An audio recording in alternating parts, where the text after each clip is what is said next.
Hello, and welcome to Friends for Life, a podcast of the Lutheran Church Missouri Synod's Life Ministry. We're sharing the stories and insights of real people living out God's love for the people He's created. We hope you'll stick around and be our friends for life. Thanks so much for joining us. I'm your host, Steph Nuggebauer, and I have my co-host here today, Director of Life Ministry, Deaconess Dr. Tiffany Manner, and we both have the privilege of hosting our guest, Cheryl Magness. Cheryl and Tiffany both bring unique perspectives and wisdom to our topic today, and that is the topic of caring for aging parents. The questions we'll be asking here are, what does it look like to move an aging parent into your own home, into your own adult space? How does one go about this faithfully?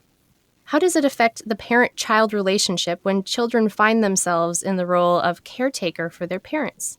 So we'll get into all of this and more, but for now, Cheryl, would you introduce yourself? Yes, my name is Cheryl Magness, and I am the managing editor of Reporter, which is the official newspaper of the Lutheran Church Missouri Synod. I've been doing that job amazingly to me for about 5 years now, going on 5 years now. I'm also married to Philip, who is a cantor, a director of parish music in the LCMS. He currently has a dual call as a missionary to Francophone Africa. So he makes several trips a year to teach in French-speaking areas of primarily West Africa about hymnody, liturgy, church music, that sort of thing. He's also a halftime cantor at Village Lutheran Church in Ladue, Missouri. We have 3 children. I guess they are now 3 adult children.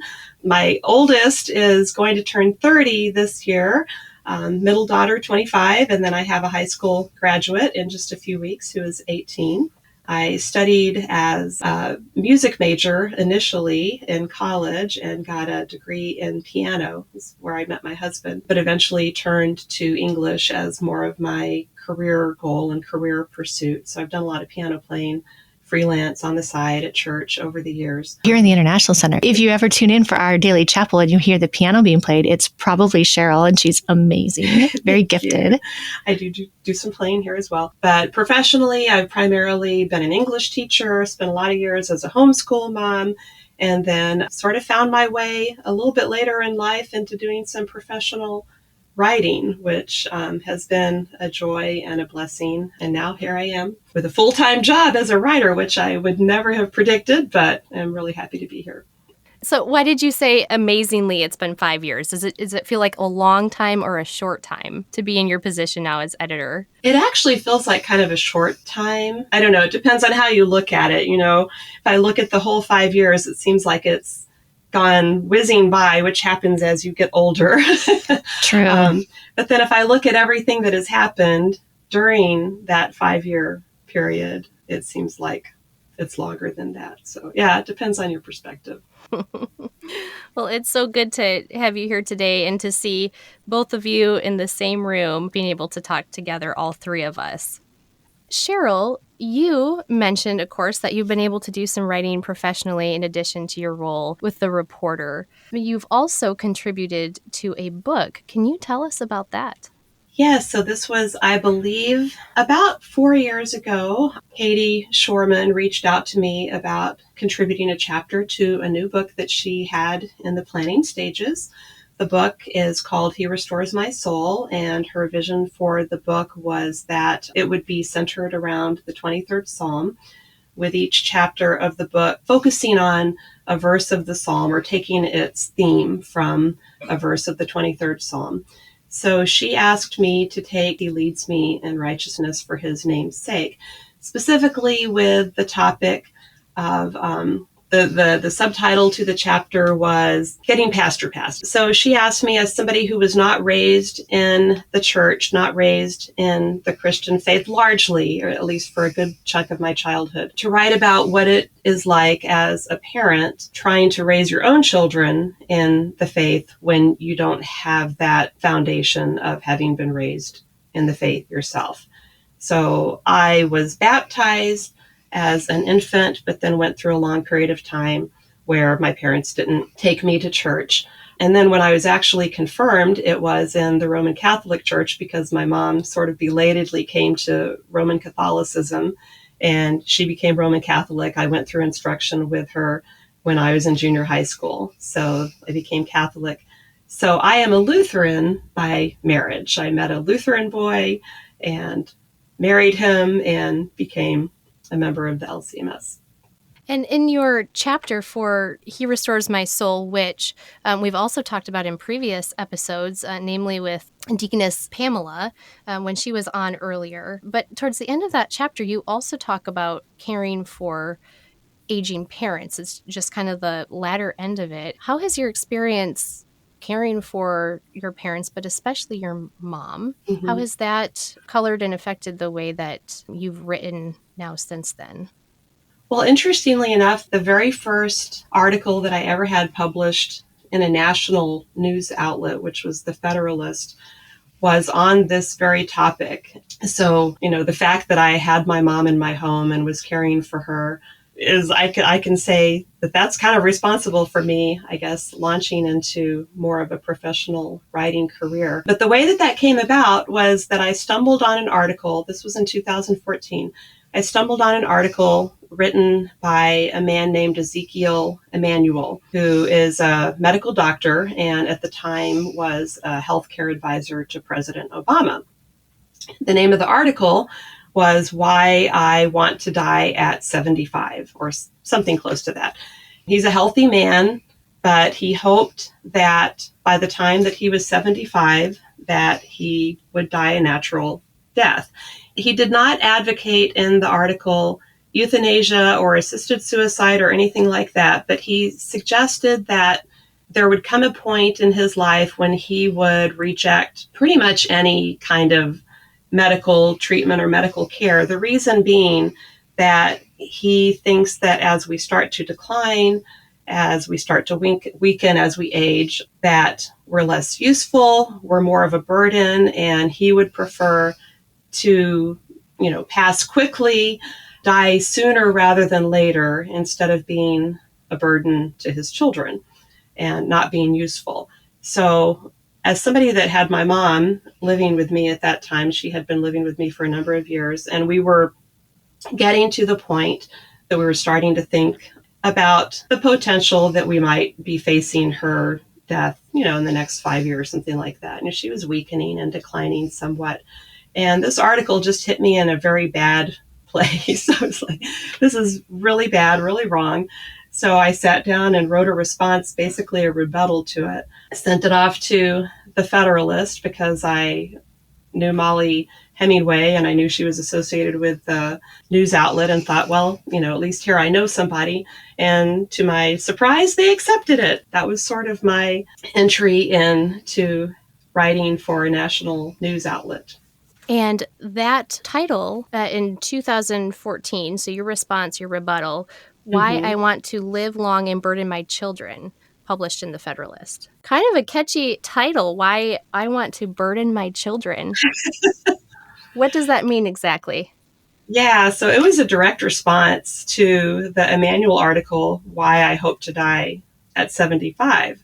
So I sort of took that title and turned it around on its head and said, why I hope to live long and burden my children. So the article talked about, well, I'll go back to the Emmanuel article briefly. One of the things he talked about in his article was the fact that, I suppose it's the fact, I don't know, the perception that most of our great achievements, great creative works, those kinds of things happen when people are younger. And so this goes back to his argument that as people get older, they're less productive, less useful.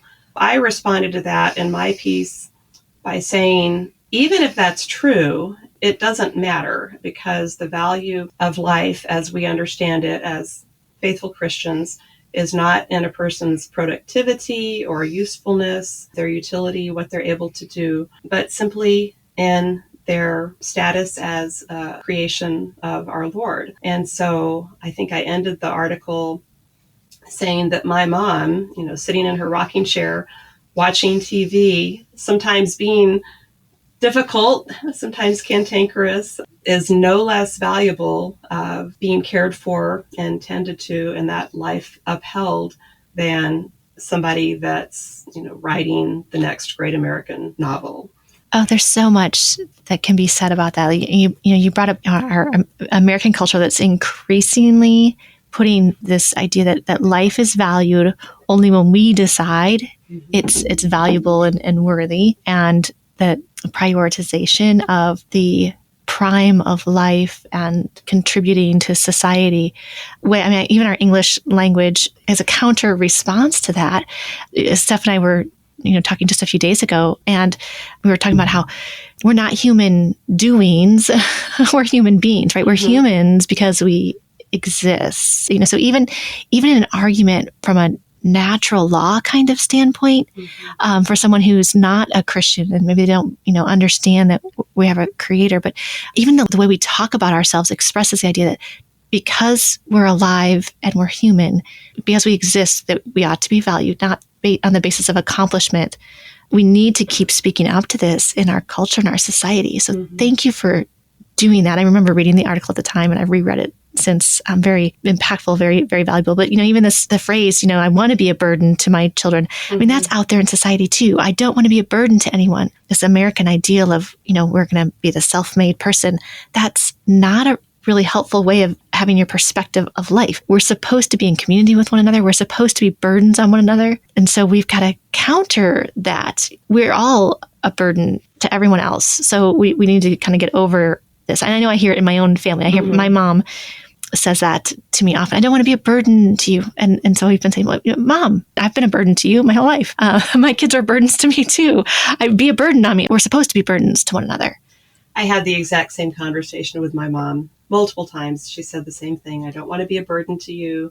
And my response was exactly the same. Even if there were times that I wasn't, sinful me was feeling burdened, I repeatedly said to her, this is why I'm here. And as Tiffany pointed out, how many years was I a burden and a responsibility to you? 18, 19, 20, beyond, here you are now, and I have the opportunity to do that for you. So the article talked about that, and also talked about, I was learning a lot from that experience of caring for my mom, learning about caring for somebody else and learning about myself and my own sinful nature.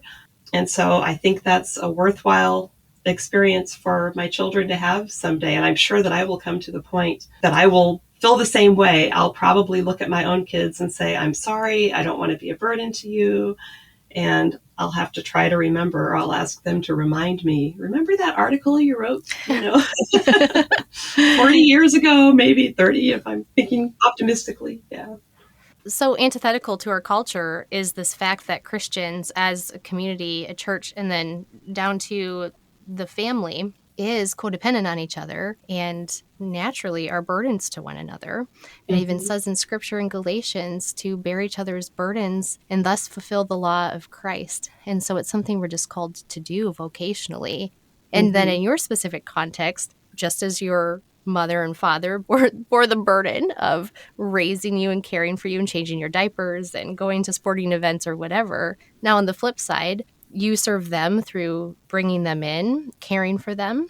This conversation isn't necessarily going to be about how you must bring your parents in when they're aging. Maybe they have needs that are beyond your capability to help. Maybe they need specialized care where they need to be in a nursing facility that specifically meets their needs, such as dementia or 24-hour round-the-clock care by a professional nurse. But you are writing from the experience of taking your mother in for some 15 years. That's correct.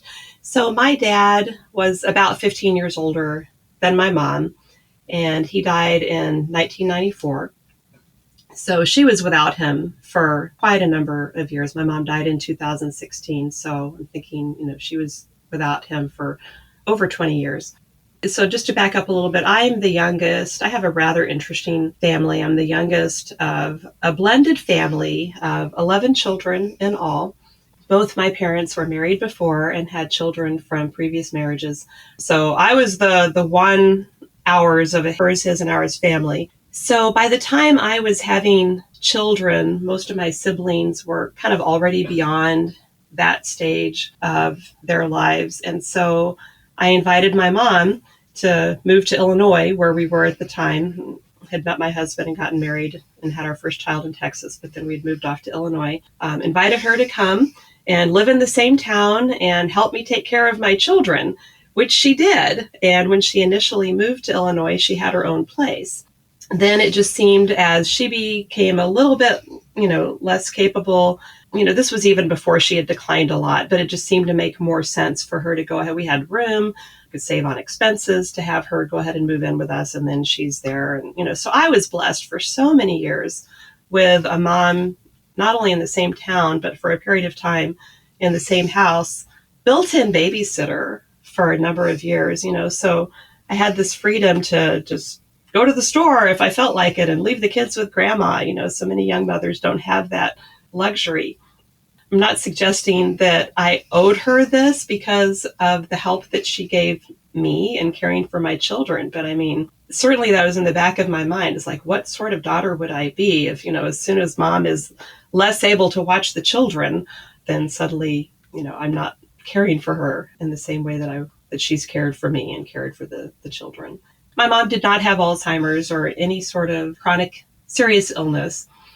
It was just kind of a manner of weakening over time. She had osteoporosis. She was prone to urinary tract infections, depression. So over time became pretty housebound, did not go out very often. So lived with us for all those years up until the very end. She spent a number of times in rehab, nursing centers, that sort of thing.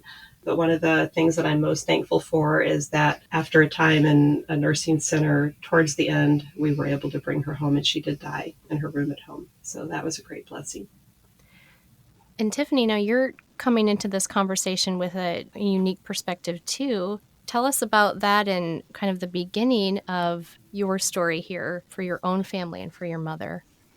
Oh, yeah. So I love all of our podcast topics and guests, but some of them relate a little more closely and personally, and I'm sure the listeners find that as well, and you too, Steph. But my mom is about to move closer to us, and we all know in our family that we're on a path where she will likely be living in our home and spending out her older years, last years of her life with us, and we'll see what comes as far as her physical needs and where she needs to be. And I'm so glad you brought that up earlier, Steph, about it's not that every family is able to have older generations live with them up till the very last breath that they take here on earth. And I don't know what that will mean for us, but when my husband and I were recently in the housing market looking for a home to purchase that we thought might be our retirement home, like our forever home, we intentionally went looking for a house that could either be remodeled or have a way to have older parents live with us. Mm-hmm. So we did accomplish that, and we were looking at things like stairs and access to the house and bathrooms on one level and walk-in showers, and so we were thinking about us. It's not like we're that close to retirement, but we're going to invest in a home. We want to make it something that we can live in for a long time, but also could meet the needs of other family members. And my mom actually, as we record this, within 24 hours, will be moving to be closer to us after, I think it's been 20 years since we lived in the same town. So it's going to be a new stage of life for us. She's not moving in right away, but she's going to live just a couple of miles away because life has just gotten a little bit harder for her to live in an area that she loved and had a great community and lots of friends. But her physical needs are changing, and she's independent. She can drive, she's, engages with friends and activities and things, but she could just use a little more family support now. So it's a first stage in living out family life and in this new way with my mom closer to us that we think, we'll ultimately end up with her living in our home, and then we'll see where God takes us from there. With that preface of essentially both of you ladies are again contributing to this conversation in unique ways, and so it will be good to have both perspectives. Just as Cheryl cared for her parents, now Tiffany is starting to provide extra care for her mom in this way. Cheryl, as I was reading through not only your chapter in He Restores My Soul, but also some of the articles that you have published for the Federalist and beyond, I noticed a couple of major themes that continued to pop up Ones that specifically got my attention were the themes of self-sacrifice, so that being one, the ongoing theme of obedience to the Fourth Commandment, which is to honor your father and mother, and then the theology of vocation. Are those themes that you're the writer, are those themes the major themes that you intended? Are there any additions? I think that's a good summation of the themes that seem to run through these pieces that I've written on this topic. You mentioned vocation, and I thought of this earlier when Tiffany was talking about the human being versus the human doing. It reminded me of one of the best definitions of vocation that I've ever come across, and which has been very clarifying for me before, and that's from another book that you guys are probably familiar with called LadyLike by Rebecca Curtis and Rose Adel with Concordia Publishing House. There's a chapter in there on vocation. And I think we talk rather loosely sometimes about vocation, and, so I could refer to myself, my vocation as a musician or my vocation as a writer. But when you really think about it, those are things that I do rather than things that I am, because I could decide tomorrow to stop writing. I could decide tomorrow to stop being a musician. But in LadyLike, Rebecca and Rosie talk about vocation as something we can't just decide to stop doing.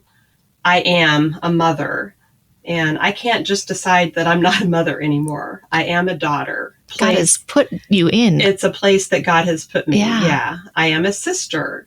I am a wife. So these are things that are part of who I am. I am a Christian. These are part of who I am, not so much what I do. That was just kind of a revelation to me when I came across that in their book. I don't think it's wrong, to say that I also have this vocation of writer and musician, but I think that's a different definition of vocation. It's a different kind of vocation. If we just really want to get to the core of what vocation is, I think we need to think about what we are. So that's a thought that came to me earlier. And then the Fourth Commandment, it comes up in these pieces because it's just so clarifying, so helpful, especially if you just go read the Large Catechism, Lutheran, the Large Catechism on the Fourth Commandment. It's just so clear and so pointed. And I love how he just kind of says it over and over and over again, kind of the same thing in different ways over and over again for those of us that may have a little bit of trouble latching onto it. I don't know if you want to read from any of the Large Catechism, but I did excerpt just a little bit here. And these are some passages that have spoken to me and been very helpful over the years. So we must therefore impress it upon the young that they should regard their parents as in God's stead, and remember that however lowly, poor, frail, and queer they may be, nevertheless they are father and mother given them by God. They are not to be deprived of their honor because of their conduct or their failings. As somebody who, as I mentioned earlier, was not raised with a strong foundation of faith and was also raised in a household, which I talk a little bit about in He Restores My Soul, of a lot of sort of, I wouldn't call it a household of tranquility, blended family, lots of dysfunction, lots of issues, and without that grounding of faith. So, it's a temptation to me just to say, well, I didn't have that great of an upbringing, so do I really owe my mom this care at this point in her life? And Luther says, absolutely, yes, you do. It doesn't matter if you didn't have great parents. This is your duty to them. They brought you into this world. They changed your diapers. They made sure that you didn't get tossed out on the side of a mountain and left to die from exposure, right? So these are your earthly parents. These are your gifts from God, and this is what you owe to them. No ifs, ands, or buts. Whenever I started doubting that, back to the Large Catechism. Always a helpful reference. It's often not quoted, the Large Catechism. We typically tend to kind of gravitate towards the Small Catechism, and there's nothing wrong with that, but people are missing out if they don't use the Large Catechism as a way to expound on what Luther has already provided for us in the Small Catechism. And you're right, he essentially just tells it as is and really doesn't leave a lot of gray or murky areas for us to live within that commandment. God's pretty clear about our role as child and clear about a parent's role towards their children as he talks about the Fourth Commandment. Just kind of backtracking, if I may, because I find the theology of vocation to be exceptionally compelling when it comes to life issues. You had written in another article for sister, daughter, mother, wife, how clear is our vocation, Lord, until it isn't. Oh, I forgot about that one. Oh, well, let me jog your memory.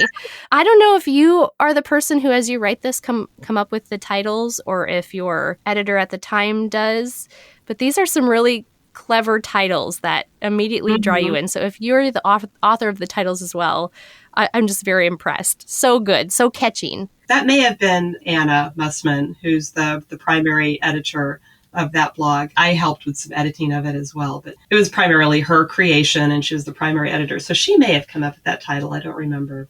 As we talked about vocation before in the LadyLike book, you also mention the theology of vocation is that we are given certain roles by our Lord, roles to play and certain work to do. And this is a gift from our Heavenly Father by which he provides order to our days. I truly have never thought about vocation as providing order to our days. So that in itself was enlightening to me. But then you write this: it's no wonder that we struggle in our vocations, these patterns of thinking and acting that have so defined us and directed our steps change.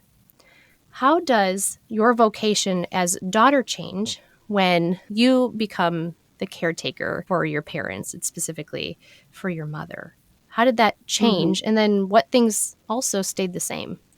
Yeah, I think that's one of the things that's most challenging and confusing about this whole transition, is because this person that has been the primary caregiver for you, or was the primary caregiver for you, in your childhood, is now the one that is in need of care. So you still look at the individual, the parent, as your mother, and you still want to go to that parent for the kinds of things that as a daughter you're used to receiving from your mom, whether it's encouragement, advice, those kinds of things. And yet that parent is potentially less and less able to provide those kinds of things. So it really is a confusing kind of role reversal to sort that all out. I don't know that I have any great answers for how to do that, other than just to keep on each day doing what God has given you to do on that day. As I mentioned earlier, my mom did deal with some pretty severe depression in the later years of her life and was not always a pleasant person to be around the last few years. And so tried all of us greatly, just as far as patience and trying to continue to be cheerful and encourage when the person that you're trying to encourage is just not receptive to it. It wears you down. It's a challenge emotionally to continue to bear up under that. I think my best advice to my fellow Christians would be in church, be in the Word, because that's where you're going to find that strength and encouragement when you're not getting it from the parent that perhaps you one day got it from. Well, as someone who's very greedy for advice right now, thank you. And I, as you're talking about this, I'm noticing, so Steph brought up change.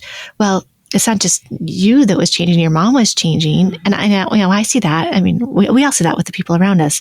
We all change in our behaviors and maybe the way our personality manifests in our communication and our behaviors. So I've noticed that with my parents as they've gotten older. I've noticed it with my kids. I've noticed it with my husband, myself. Maybe it's easier to notice with the other people than it is for ourselves. But so there's a lot of change going on. So there's that whole we have to communicate our way through it and notice things about one another that they may not notice about themselves. So that can be a little tricky. But as you're bringing up your advice and to be at church and to be fed by the Word and the sacraments, I'm also thinking too that as we talked about burdens a few minutes ago, we're not the only ones taking on these burdens. Like there's this dispersion of burden. And Jesus talked about that his yoke is light. And I don't know for sure if this is an appropriate theological connection, but I suspect, and I've tried it out with some really smart people like seminary professors, and they haven't told me I was wrong.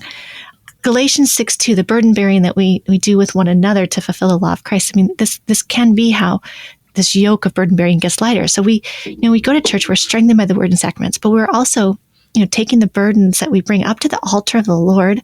And Luther wrote about that, all become one cake, in a sermon that he wrote, and we share our burdens with the people around us at church too. So our burdens become lighter because we share them with other people, and, we're just dispersing those burdens together. And it's that made a little bit lighter for, when we turn back around and we go home and we do this caring for our family members and our loved ones and our vocations. Mm-hmm. We're strengthened and able to do that because we have another Book of Concord phrase, consolation of the brethren. Well, I mean, and that oftentimes is used for pastors in their vocation as shepherds of God's flock. But I think the concept too can apply to lay people who are consoling one another and bearing these burdens. Because we console one another, we're more able to do this work that God lays in front of us. Mm-hmm.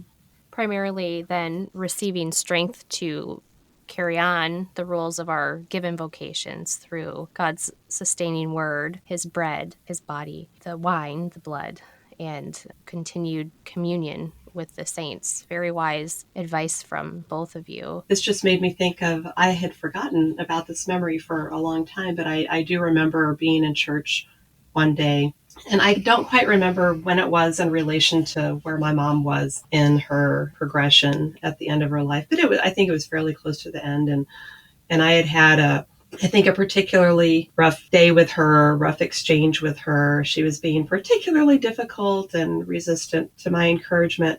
And I just remember being in church and feeling very sad, very down about this. And just out of the blue, the lady next to me that I don't even think I knew that well, but an older woman, maybe close to the same age of my mom, but more energetic, in church, still quite mobile, just turned to me at the end of church that day. And I don't even remember what kind thing she said to me, but it was something along the lines of, oh, you're such a lovely singer, or you're such a lovely woman, or just something kind like that. And it was like the thing that I needed to hear from an older woman at that time that my mom was just not able to really tell me anymore. And, happened right there in church. And I'm hearing through God's people that encouragement that I needed to hear. And it wasn't even just strictly encouragement but from an older woman that had that faith and that joy in the Lord that I longed for to hear from my mom, but really wasn't hearing from her. So just great the way the Lord works sometimes. Through his family, which in a truer sense, our church family is the family. And we are given these smaller family units by which to grow his larger family, that is the church. And Cheryl and Tiffany, you both alluded to this in the fact that our first vocation as human beings is to be a child, and then hopefully immediately thereafter to become a child of God through baptism. But we really first start out our life and our vocations through receiving. And so the early parts of our years are vocations that receive care from another. And once you become an adult and enter into maybe marriage or as a parent, and then now in the season of life where you care for your own parents, that kind of role and vocational responsibility shifts a bit in that now, rather than primarily receiving through the parent-child relationship, you're primarily giving. And that doesn't alter your vocation as daughter, Cheryl or Tiffany, but it certainly changes how you are to live within those vocations. So I can imagine that shift would be a hard transition. And one that I think that you have written on beautifully and given advice in very wise ways of how to make that transition faithfully. Even as we talk about the theology of vocation, the second table of the law, so commandments 4 through 10, really often go hand in hand. We learn what it is to be in relation to our neighbor, and then more precisely, how to serve them and honor God. And so then when it comes to the Fourth Commandment, which you have woven into several of articles on this, what do we learn from the Fourth Commandment and from Scripture about how parents are to be toward children? And does anything change in regards to fulfilling the Fourth Commandment when our vocations change to become caregivers of our parents?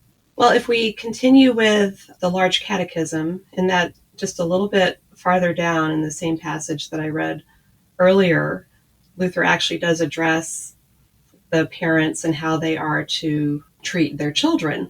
So he says, in addition, it would be well to preach to the parents also, and such as bear their office, as to how they should deport themselves toward those who are committed to them for their government. For although this is not expressed in the Ten Commandments, it is nevertheless abundantly enjoined in many places in the Scripture, and God desires to have it embraced in this commandment when he speaks of father and mother. For he does not wish to have in this office and government knaves and tyrants, nor does he assign to them this honor, that is, power and authority to govern, that they should have themselves worshipped, but they should consider that they are under obligations of obedience to God, and that first of all, they should earnestly and faithfully discharge their office, not only to support and provide for the bodily necessities of their children, servants, subjects, etc., but most of all to train them to the honor and praise of God. You know, the large catechism is so wonderful because there's so much more explanation here, and again, addresses not only the children's duty to the parents, but the parents' duty to the children. So you asked about, does the vocation change? I don't think the vocation changes. The parent is always the parent. The child is always the child. I just think, the way that we behave within those vocations, the needs change, the circumstances change, the relationships change, so the way that we perform within those vocations may change by necessity, but I don't think the vocations change. The child is always the child. The parent is always the parent within, a given relationship. Thanks for bringing that up because, in the Bible, I don't see any time limits on it. I mean, our parents don't ever stop being our parents. We don't ever stop being their children. I mean, I've recognized this in my parenting my adult children now. I thought, it's going to be so easy when they grow up and they move out and they become all independent and, my work will be done. Oh, well, nope. I'm just a parent of an adult now and I have to change, but I still feel the same way about them. I, love them intensely. They still come to me to learn, and I just training them and teaching them how to be adults now as they're adults. So, boy, my kids are going to listen to this, and they may not like that. but it's not in a directive sort of way now. It's more in a collaborative. We talk through things, and they help me too, and I do learn from them. But it doesn't mean that they have become the parent. And I think the same thing as when I'm hearing you describe.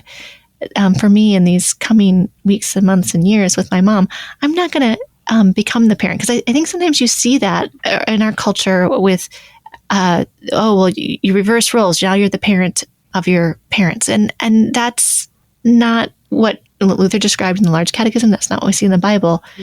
My mom will remain my parent. I'll be her daughter.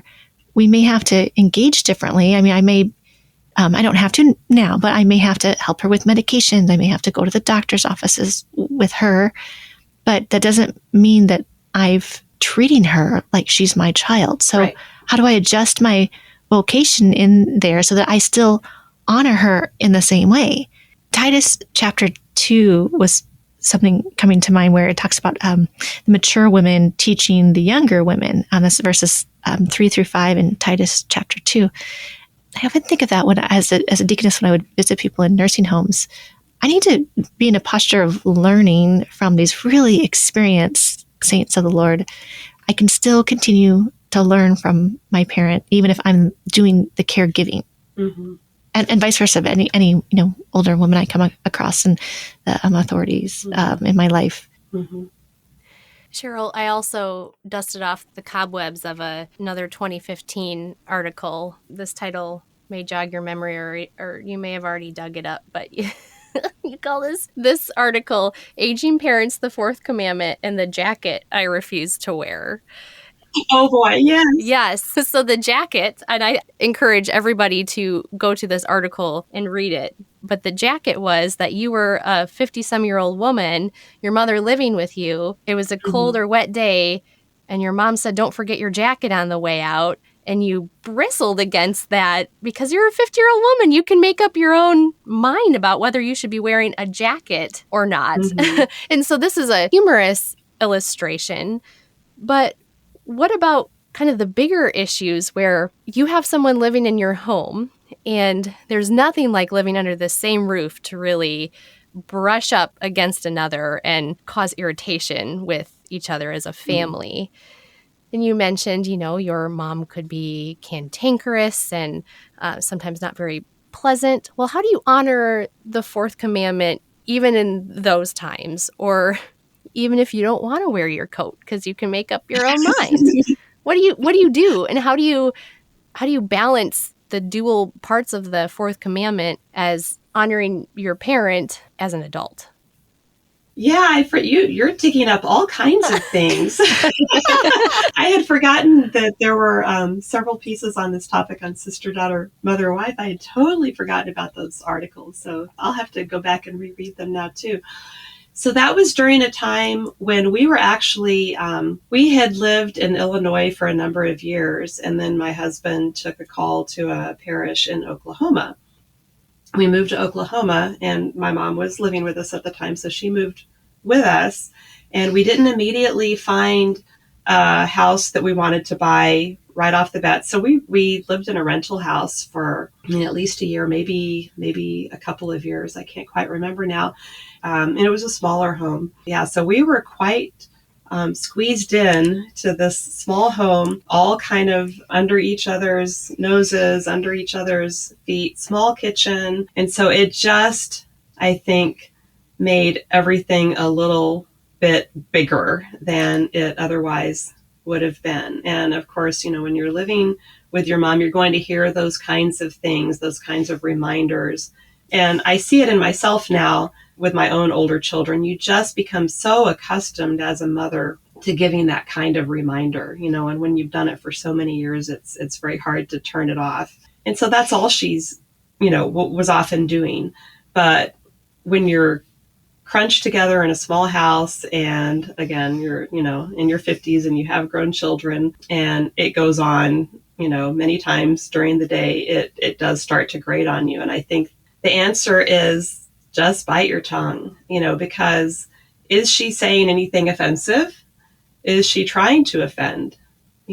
She's expressing concern about you as her child. And so it doesn't really matter if you're the 50-year-old woman that doesn't want to be reminded. And I'm not suggesting that I always did this perfectly, but I think the proper response is, to either smile, say, thanks, Mom, or if you can't bring yourself to do at least that, no response, nod, move on. It's not a big deal. I like that. You don't have to say everything going through your head. It actually could be a sin. It's still a sin if it's in your head, but it makes it even maybe more, it might impact more people if it comes out your mouth. We sometimes have a code word in our house, and we'll say Teflon, like just let it slide right off, right? Like, or just Teflon, just let it slide off. You don't have to respond. You don't have to pick up that bomb of a phrase that was just dropped on you. Let it slide. Here's another one. We don't say Teflon, but we say quack like a duck. Just let the rainwater rolls off the duck's feathers. So just quack. Just quack. I like that. Both two really useful phrases that if you're in a family, which everyone is, bear in mind. Those are good to recall. Finally, Cheryl, what did you learn through the process of simultaneously bringing your mom in and then also raising children? What did you learn about self-sacrifice and sacrificial love? Maybe what did your kids learn that you may have not otherwise without having the burden of caring for your mom? Well, we all learned, I guess I shouldn't say we learned because we knew this already, but we were reminded in many and various ways that we are sinners in need of a Savior, so bringing a parent into the home can bring out the best in you, and it can bring out the worst in you. So this is why it's important to be in church, receiving word and sacrament constantly, because you come face to face on a daily basis with your sinful nature in this situation. Absolutely. It was just a great blessing to our family. I mean, there is time that we had with my mom that we would not have had otherwise, if she had remained in her own home or several states away in a different state. So we had this wonderful blessing of time that I just still almost feel guilty about, that I got, that some of my siblings did not get to enjoy with her. I mean, my children, my youngest especially, by the time my mom was really declining, my two older kids were already out of the house, away at college. So they would come back and interact with her some. But especially my youngest was there, through all of her final days. I mean, one of my most beloved photos is of Evan sitting by his grandma's bed. And this is when we brought her home for hospice care. And so it's a hospital bed in her room. And he spent hours sitting with her, reading to her, singing to her, holding her hand. I don't know that I went to a funeral, possibly until I went to my dad's funeral. I'm trying to remember if I went to a funeral, and I was already in my 20s at that time.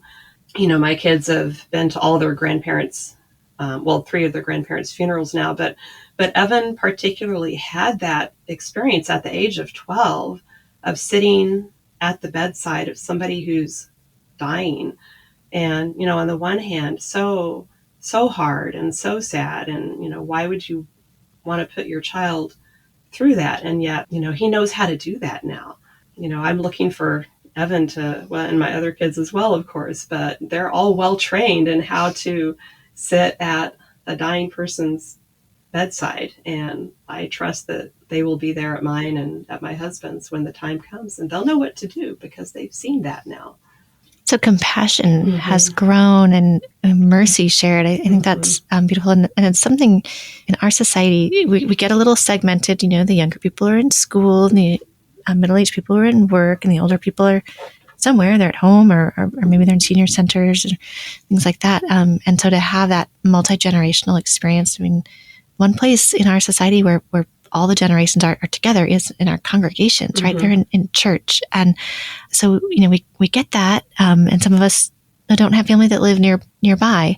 And so we can still have that opportunity to be family to those who are in our congregations, and give our younger children an opportunity to be at the bedside or people of different ages. But I'm remembering too, when my father-in-law was in his last months on earth, our daughter, our oldest daughter, happened to be living with them at the time. She was going to college, and asked her grandparents, rather than renting a place, if she could live with them. And those were very precious months. But now my daughter, really comfortable being with people when they're aging, when they're ill. I know that when that time comes for me, she will be well equipped. And I think that those are opportunities that we all can look for. As Steph pointed out earlier, not everyone must bring their older family members into their homes. God's given us great gifts and resources in senior care facilities, independent living, assisted living, memory support units. We've got some great LCMS recognized service organizations providing these services. My son grew up, his mom was a director of nursing in nursing homes. So he grew up as a little boy, like going to nursing homes, and he just saw everyone there as like a grandma and a grandpa. So there's all kinds of ways, and there should never be guilt if you don't want to or can't care for your parents in your home. But it's still good to be involved in their lives, even if they're living in these other places, and to share that compassion and that mercy. And it can be uncomfortable for people. We do need to kind of stretch and grow in that way. But to have done it at such a young age, like your Evan, what a blessing he'll be throughout his life to other people, because he's comfortable with that. Right.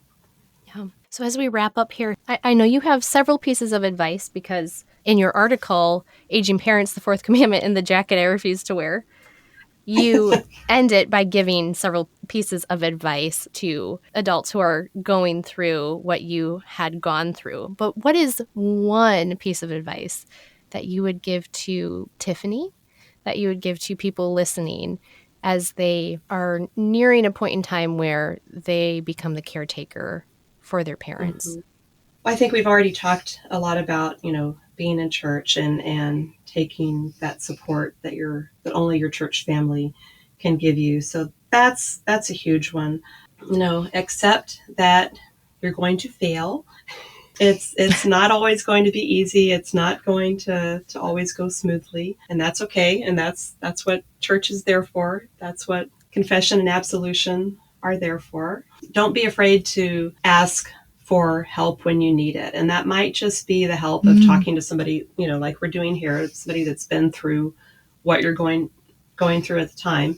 It might be professional help. It could be, if your parent needs some financial planning advice, if you're looking at taking on managing your parents' finances. My mom's finances were pretty simple, so it wasn't anything that I had to get financial professional advice to sort of manage on her behalf. But, that might be something that, considering what your situation is, you might want to pursue legal counsel or financial counsel for managing your parents' affairs, So seek the advice where you can find it from the people that are, well suited to give it to you. Have somebody to talk to, have somebody to go to. It might be your spouse, but they're right there in the midst of this challenge with you. So it might need to be somebody that's a little bit more removed from the situation. Thank you, Cheryl, and thank you, Tiffany, for co-hosting today, and Cheryl for joining as our guest. I think if I want to offer something in summary, it's that the idea of being a burden to one another is a part of our Christian theology. It's biblical. The idea of not wanting to be a burden to others, particularly among the family of believers, is not a Christian approach to suffering or to transitions in life or asking for help. These are all things that Christians are called to bear with one another. If I may offer up, because the article that you wrote for the Federalist, Why I Want to Live Long and Burden My Children, I also dug up another article by Lutheran bioethicist Gilbert Meilander, and his title is very unique too. He says, I want to burden my loved ones. And this is what he writes. Families would not have the significance they do for us if they did not, in fact, give us a claim upon each other. At least in this sphere of life, we do not come together as autonomous individuals. We simply find ourselves thrown together and asked to share the burdens of life while learning to care for each other. It's therefore understandable that we sometimes chafe under these burdens. If, however, we also go on to reject them, we cease to live in the kind of moral community that deserves to be called a family. Here, more than in any other sphere of life, we're presented with unwanted and unexpected interruptions to our plans and projects. He's honest here. I do not like such interruptions any more than the next person. Indeed, a little less, I rather suspect. But it is still true that morality consists in large part in learning to deal with the unwanted interruptions to our plans. And here's the real zinger. I have tried, subject to my limits and weaknesses, to teach that lesson to my children. Perhaps I will teach it best when I am a burden to them in my dying. And Cheryl, you have so faithfully cared for your parents in their aging and in their dying. And Tiffany is entering this stage as well. Thank you for offering your wisdom, reminding us that we are a family of believers who are to bear one another's burdens, and that self-sacrifice and dying to oneself and caring for another is the mark of a Christian. So thank you for providing that example for us. Thank you for walking us through part of your story. And thank you for being our guest today. Thank you so much for having me. It was great to be here with you. It was really a joy to have this conversation. Thanks for your wisdom, Cheryl, and your advice. You're very welcome. Thank you. And thanks to our listeners for tuning in. If you liked what you heard, please leave us a review. And don't forget to click the follow or subscribe button so you don't miss out on upcoming episodes. New episodes drop twice each month. You can find us on Facebook and Instagram as Friends for Life, LCMS. And finally, listeners, we want to hear from you. Do you have an idea about a guest you'd like to hear from or a topic you want talked about? Email us at friendsforlife@lcms.org. We want to hear from you about what you want to hear about when it comes to issues of life. Thanks for joining us. Friends for Life is a podcast that introduces listeners to life issues by introducing them to friends who stand for life.